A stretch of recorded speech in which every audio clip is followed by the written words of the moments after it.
안녕하세요. 폴 틸리 거래주도교 사상사 일곱 번째 시간 시작하겠습니다. 47쪽입니다.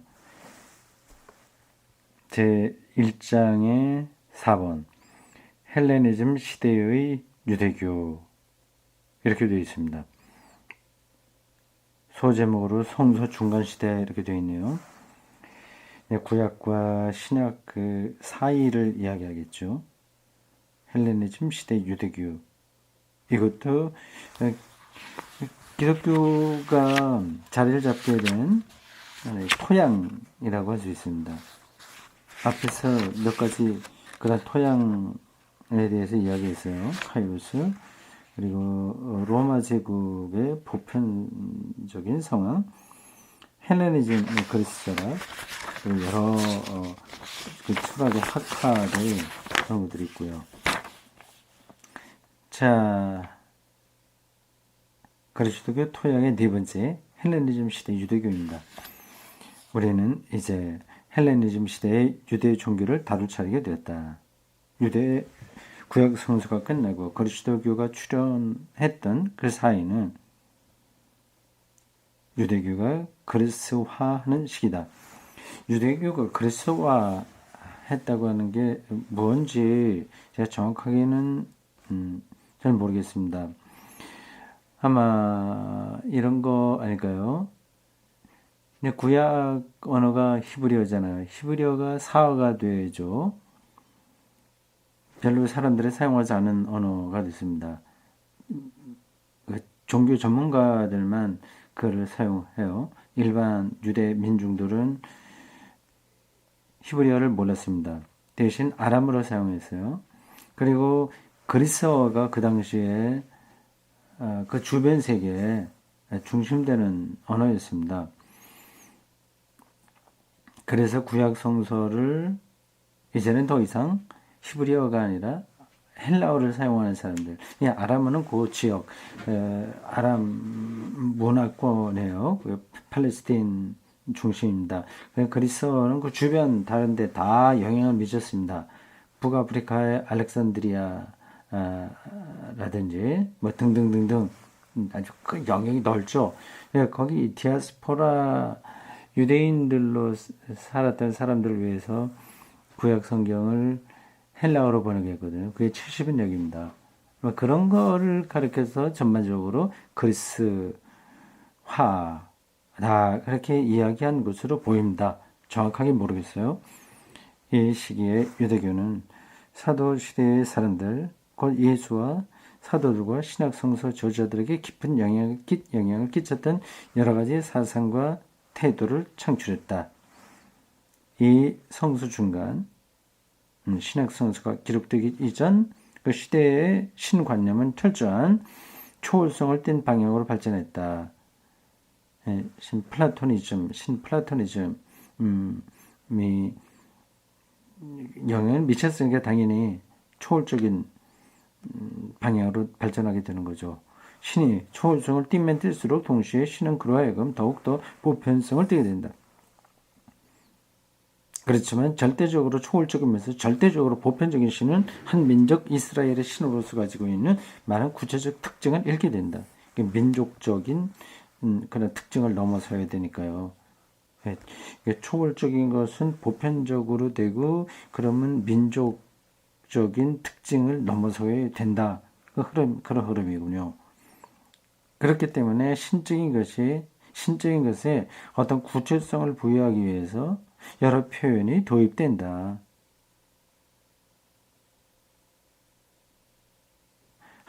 하늘이라든가 하늘나라라든가 하는 개념이 하나님 나라라는 말 대신에 쓰여진다든지 또는 높이라는 말을 쓰고 있는데 여기에선 신이 강림한 것으로 보고 있다. 그런가 하면 신의 영광이라는 말을 쓰기도 한다.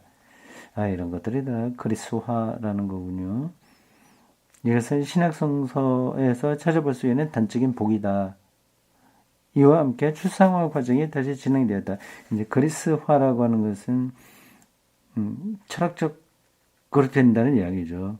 민족적인 신으로부터 철학적이고 보편적인 신으로 그 개념이 발전되어 있다고 하는 겁니다. 그의 신학 성서가 기록되기 이전 그 중간 시대의 유대교에서 나타난 변화였다고 하는 거죠.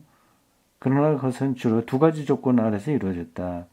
첫째는 신의 이름을 불러서는 안 된다고 하는 제지라는 조건과 둘째는 신의 의인관에 대한 싸움이라는 조건이 그것이다. 의인관 이거는 이제 한자로 이렇게 표현되어 있는데 독일어로 안트로포모피스무스 영어도 비슷하게 발음합니다. 안트로포모피즘입니다. 이것은 신과 인간을 비슷하게 보는 거죠.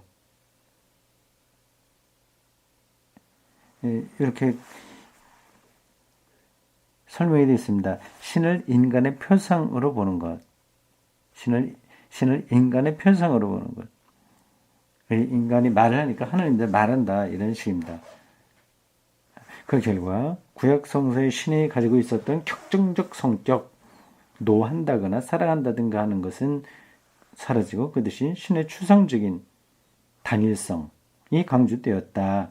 이러한 방식으로 같은 추상화 과정을 거쳐왔던 그리스 철학자들의 신관념은 유대적 보편주의와 결합하게 되었고 특히 알렉산드리아의 필로는 유명한 유대인 학자입니다.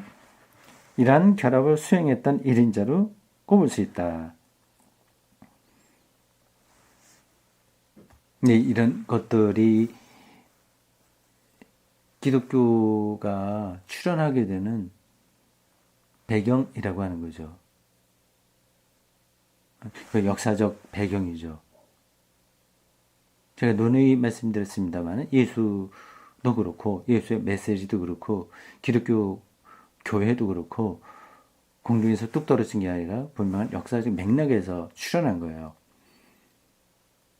지금 여기 틸리가 설명한 이런 것들이 역사적 맥락입니다.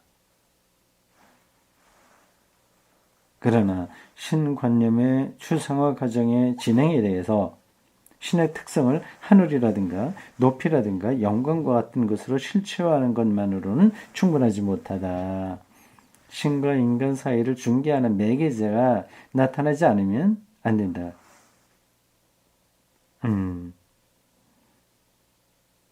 그렇군요.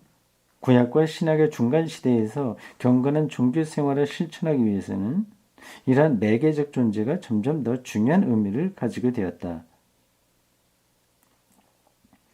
매개자요. 신과 인간 사이의 매개자. 그러니까 메시아 사상이죠. 예수를 하나님의 아들이라고 보는 것들도 이러한 배경과 연관되는 거죠. 이러한 매개자로서 최초로 등장한 것은 천사들이었는데 이 천사들은 주변의 이교 세계에서 끌어들였던 남신과 여신들이었다. 구약의 예언자들이 이교의 신들과 싸우고 있던 시대에는 천사와 같은 존재들이 끼어든다는 것은 불가능한 일이었다.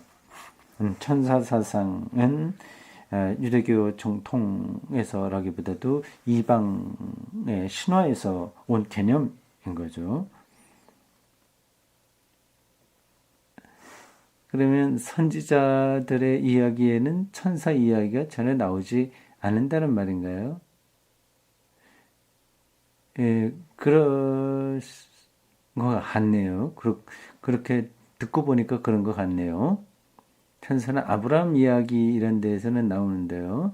하나님의 사자 이런 게 나오는데 그것도 이러한 그리스화가 되는 과정에서 거기에 포함된 것으로 봐야 되는 것 같습니다.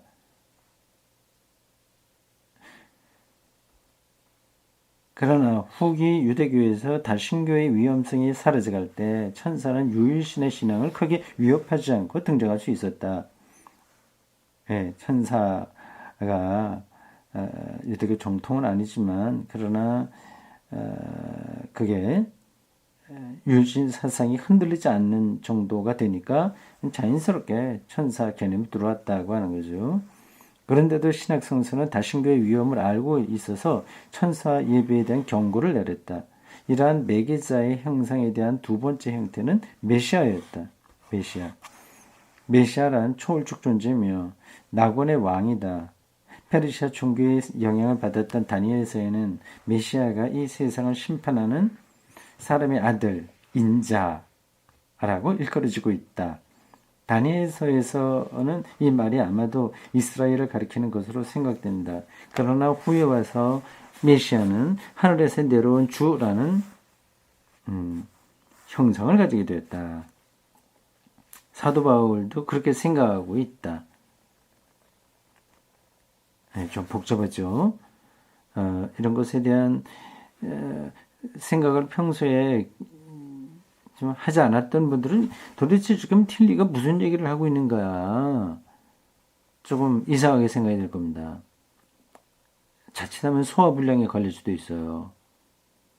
겁먹지 말고 계속 폴 틸리의 말을 먹어봅시다. 근거 없는 이야기 하는 거 아니에요. 그렇다고 해서 요게 펄틸리가 우리가 생각했던 거하고 다른 것들을 얘기하는 것 같아서 기독교를 흔드는 것도 아니고 기독교가 이런 것으로 흔들리지는 것도 아닙니다. 지금 우리는 기독교가 이 역사에서 출현하게 된 그 배경들을 살피고 있어요. 네, 그 중에 하나가 그리스화, 유대교의 그리스화입니다. 자, 49쪽 위에서 셋째 줄입니다. 매기자상의 세 번째 형태는 신의 이름을 여러 가지 다른 명칭으로 바꿔 부르고 거기에 각각 독립적인 형태를 갖추도록 만들어냈다. 그 가운데서도 가장 중요한 것은 지혜라는 형상이다. 지혜라는 형상이다. 이 형상이라고 하는 표현이 우리가 일반적으로 사용하는 게 아니라서 책 읽기에 걸림돌이 되죠. 지혜라는 개념이다 이렇게 생각이 됩니다. 형상과 진료라는 아리스토텔레스 개념에서 나온 그 의미로 보이는데 하여튼 뭐 그런 정도로 보죠. 지혜 형상, 지혜 개념이다. 이 세 번째라고 하는 거예요. 지금 하나, 둘, 셋, 넷 이렇게 나가죠. 네. 순서는 나중에 보고요. 이것은 이미 구약 성서에 나타나 있다. 지혜는 세계 창조에 즈음하여 여기에 참여했으며 세계에 나타났다. 그런데 이것은 인간 안에 살만한 자리를 찾지 못하기 때문에 다시 하늘로 돌아갔다. 이 사상은 제4복음서의 머릿말에 나타난 사상과 아주 흡사하다. 요한복음 앞부분 말입니다. 그거하고 비슷하다고 하는 거네요. 로고스 사상이죠. 예, 그 다음 그 밖에 신과 인간 사이에 있는 여러 가지 힘이 있는데 그 가운데는 쉐키나 곧 지상에서 신의 거처라는 것이 있고 또 메무라 곧 신의 말이라고 하는 것이 있다. 요 메무라 신의 말이라고 하는 것도 나중에 제4복음서 요한복음에서 중요한 구실을 하게 되었다고 하네요. 또한 신의 영이라는 것도 있는데 신의 영이라는 것은 구약 성서에서는 행위하는 신과 마찬가지로 많은 의미를 가지고 있었지만 마침내 그것은 최고 존재인 신과 인간 사이에서 상당한 독립적인 존재가 되었다. 이상의 것들이 모두 그 힘들이다. 그 가운데서도 가장 중요한 것은 로고스였다. 네, 로고스요. 이렇게 말한 것은 유대교의 메모라와 신의 말이죠. 신의 말. 그래서 저렇게 로고스는 하나가 되어 있었기 때문이다. 이미 유대교, 후기 유대교에서 이런 것들이 같이 개념적으로 통하는 상황이 되어서 기독교 신약 성경 기자들이 그런 것들을 받아들였다고 하는 겁니다. 필로에 따르면 로고스는 신의 맏아들을 의미한다. 신과 인간 사이를 중개하는 이 매개자는 신에 대한 인간의 직접적인 관계를 대신한다.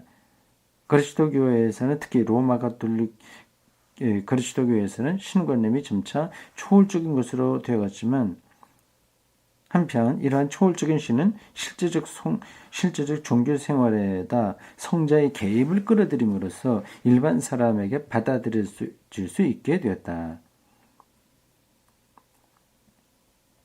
초월적이지만 동시에 그 하나님의 아들이 이 땅에 왔으니까 실제 생활에 개입된다고 하는 거죠.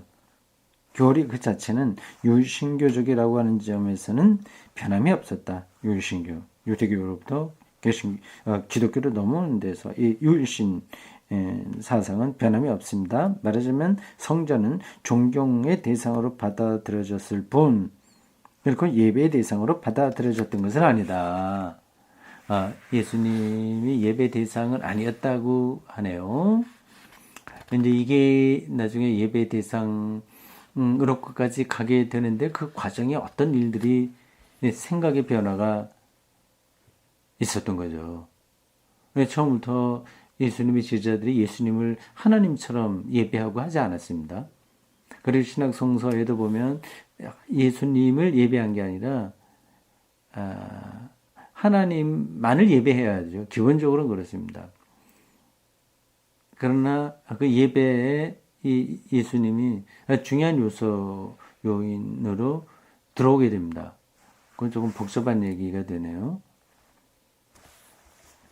어쨌든 이러한 일들이 초기 기독교가 역사에 출현하게 되는데 배경이 됐다. 그런 정도로만 이해하고 넘어가면 되겠습니다.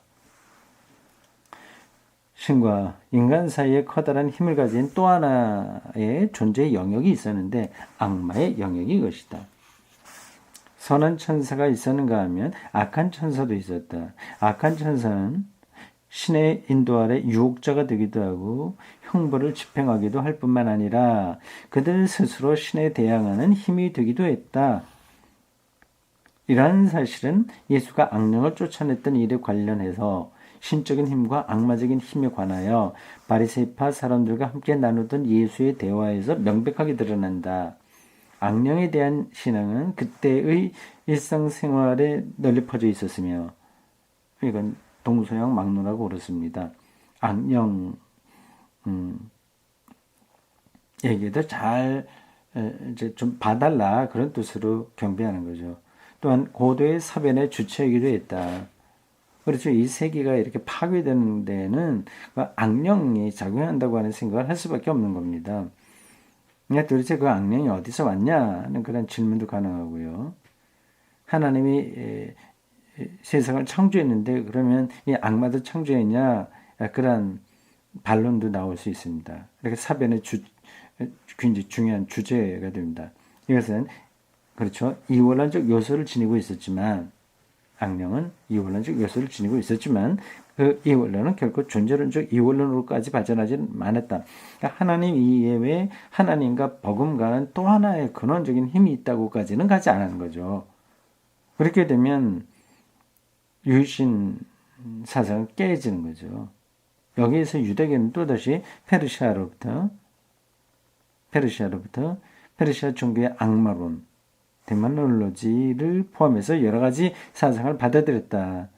그런데 이 악마론에서는 악마가 신과 같은 지위를 차지하고 있었지만 유대교는 존재론적 이원론에 결코 빠져들지 않았다. 그러니까 이론론에서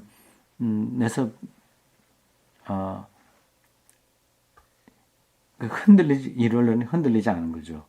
하나님은 유일한 분이다고 하는 것은 페르시아의 다른 영향을 받았음에도 불구하고 악령과 뭐 이런저런 영향을 받았음에도 불구하고 흔들리지 않은 거죠.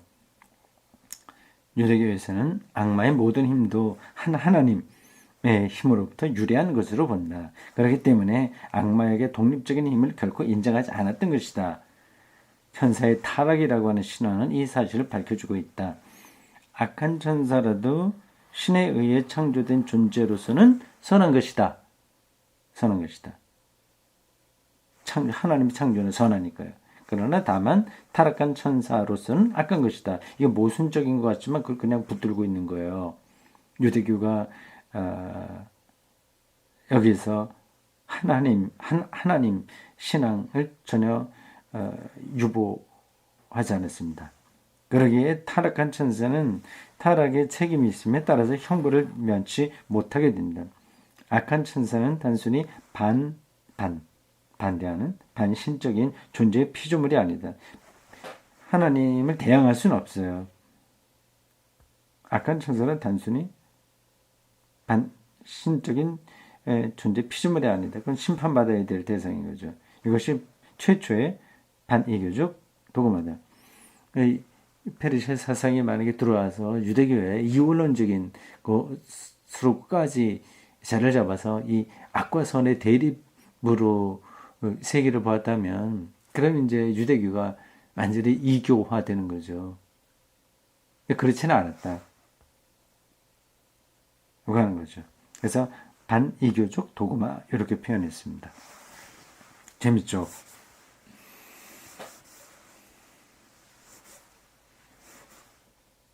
그리고 이와 함께 이 시대가 신약 성서에 끼쳤던 또 하나의 영향은 미래를 새로운 에온,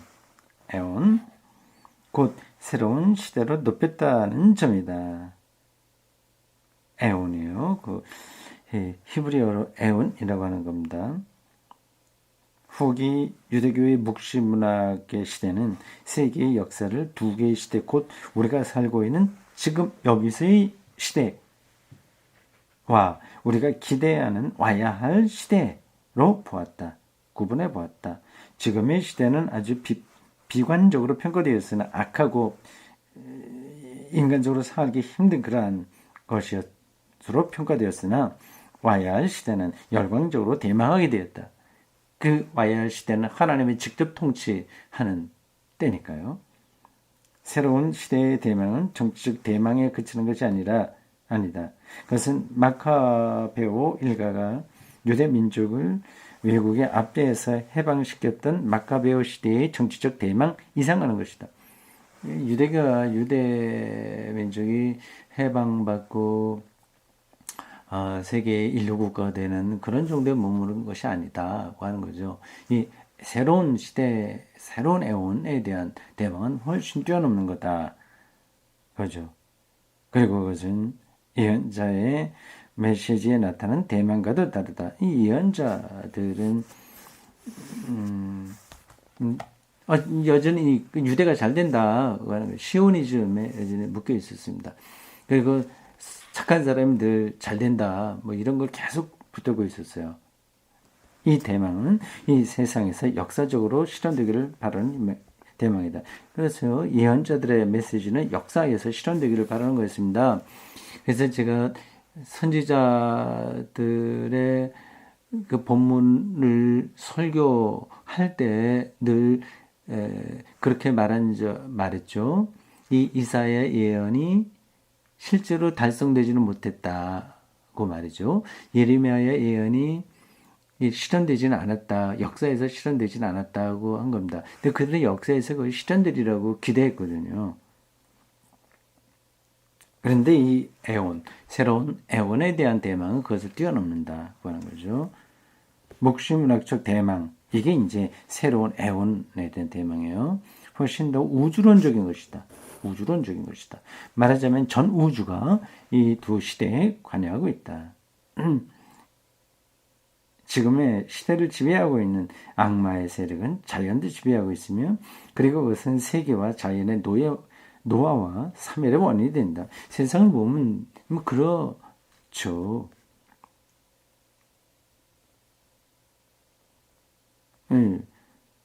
계속해서 싸우고요. 그리고 늙어서 죽고요. 여기서 어떤 희망을 찾아보기 힘듭니다. 이렇게 된 원인의 하나는 인간이 악마의 세력에 굴복한 데 있으며 율법에 불순종한 데 있다. 아담의 타락은 이 세상에 죽음을 가져왔으며 그것이 인간의 보편적 운명이 되게 했다. 죽음. 보편적 운명이 되게 했다.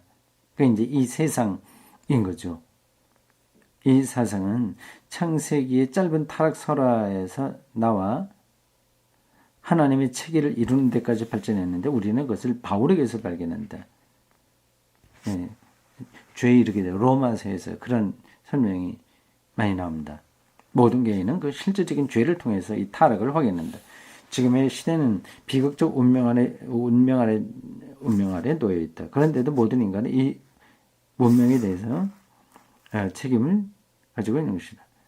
그 5자인 것 같습니다. 지금의 시대는 비극적 운명 아래 놓여 있다. 그런데도 모든 인간은 이 문명이 아니라 여기는 문명으로 되어 있는데 문명이 아니라 운명인 것 같습니다.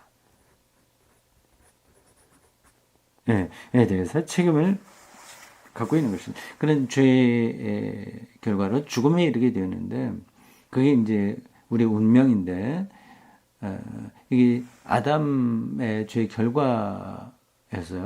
그럼에도 불구하고 각각도 다 거기에 대한 책임이 있다. 라고 하는 거죠.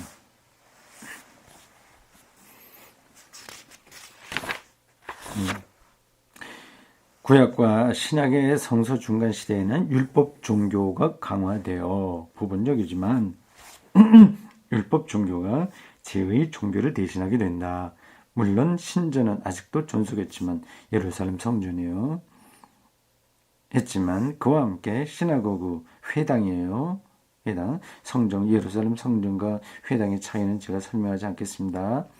같은 종교 학교가 발전했으며 여기에서 특색이 있는 종교 생활이 영위되었다. 유대 사람들은 율법을 우리가 늘 그렇듯이 부정적 방식으로 평가하지는 않았다. 유대 사람들에게는 율법이 신의 선물이고 기쁨이었다. 율법은 영원한 것으로서 언제나 신 안에 존재하고 있으며 마치 후기 그리스도교 신학이 예수의 선제에 관해서 말했던 것 같이 마찬가지로 그것은 영원부터 신 안에 존재하고 있었다. 예수의 선제 사상이라고 하는 거는요. 예수가 33년 동안 그 시대에 실제로 살았잖아요. 그건 역사적 사실이지 않습니까? 근데 예수에 대한 이해가 그 시간 한계가 아니라 더 뛰어넘어서 선제적인 존재로 발전하게 된 거예요. 그래서 태초부터 예수가 로고스로 존재했다고 하는 거죠. 그게 선제 사상입니다. 율법은 그러니까 유대인들은 율법을 그렇게 생각한 거죠. 율법은 삶 전체를 가장 작은 기능에 이르기까지 규정했다. 세부적이에요. 성경에 나와 있는 구약 성경에 나와 있는 율법만이 아니라 시행 규칙 많습니다. 그렇기 때문에 이 율법에 따라 사는 사람은 매 순간 신 아래 놓여 있으며 신과 관계되어 있다고 생각했다. 그것이 바리새파 사람들의 율법주의 배후에 있었던 깊은 사상이었다. 예수는 나중에 가서 바리새의 율법주의를 신랄하게 공격했다. 왜냐하면 이 율법주의가 사람들에게 견딜 수 없는 무거운 짐을 주었다고 보았기 때문이다. 그렇죠? 이런 무거운 짐에 대해서 인간은 두 가지 방법으로 대처한다. 해야 될 거, 하지 말아야 될 거 얼마나 많은지 모르죠. 거기 이제 시대적으로 맞지 않는 그런 규칙들이 율법에다 있거든요.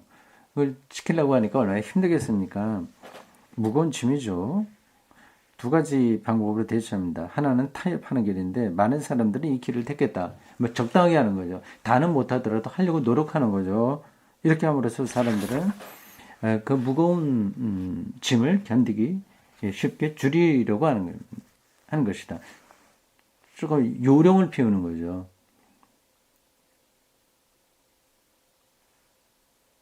그게 이제 한 가지 대처 방안이었어요. 또 하나는 절망하는 길인데 이 길은 바울이나 어거스틴이나 루터 같은 사람이 택한 길이었다. 이 율법 앞에서 인간은 절망하게 되는 거죠. 이게 적당하게 타협하는 게 아니라 그걸 엄격하게 생각을 함으로써 거기선 우린 아무것도 할 수 없다. 이런 극단적인 쪽으로 생각을 하는 겁니다. 이게 이제 기독교의 사상가들에게 나타난 태도입니다. 우리는 제4 에스라서에서 다음과 같은 말을 읽는다. 율법을 받은 우리는 우리의 죄 때문에 멸망하지 않으면 안 된다. 그러나 율법은 결코 없어지지 않을 것이며 그 영광은 끊어지지 않을 것이다. 요게 제4 에스라서 외경에 나오는 거죠. 여기에서 언표된 사상은 구약과 신약의 중간 시대의 유대교를 지배한 사상이었으며 신약 성서 안에서 특히 바울의 여러 말 속에 그 흔적을 남기고 있다. 자, 여기 제4 에스라서 요게 구약 신약 중간 시대의 유대교를 지배한 사상이라고 그러네요. 다시 한번 읽어보겠습니다. 율법은 결코 없어지지 않을 것이며 그 영광은 끊어지지 않을 것이다. 그렇죠. 선제적이죠. 굉장히 하나님에까지 닿아 있는 말씀들이라고 그들은 생각한 거죠. 예. 근데 요거만 갖고는 충분하지 않은데, 근데 여기서 폴 틸리가 얘기하려고 하는 것은 구약 신약 중간 시대에 유대교가 그리스도화되는 과정에서 그 율법이 이제 초월적인 그 차원에까지로 높임을 받았다. 그 초월적인 차원은 보편적인 차원이었다. 그런 걸 얘기하는 것이고, 그런 배경에서 기독교 사상가들이 이렇게 저렇게 거기에 대해서 반응을 했다. 뭐 그렇게까지 우리가 보면 되겠습니다. 여기까지 할까요? 고맙습니다.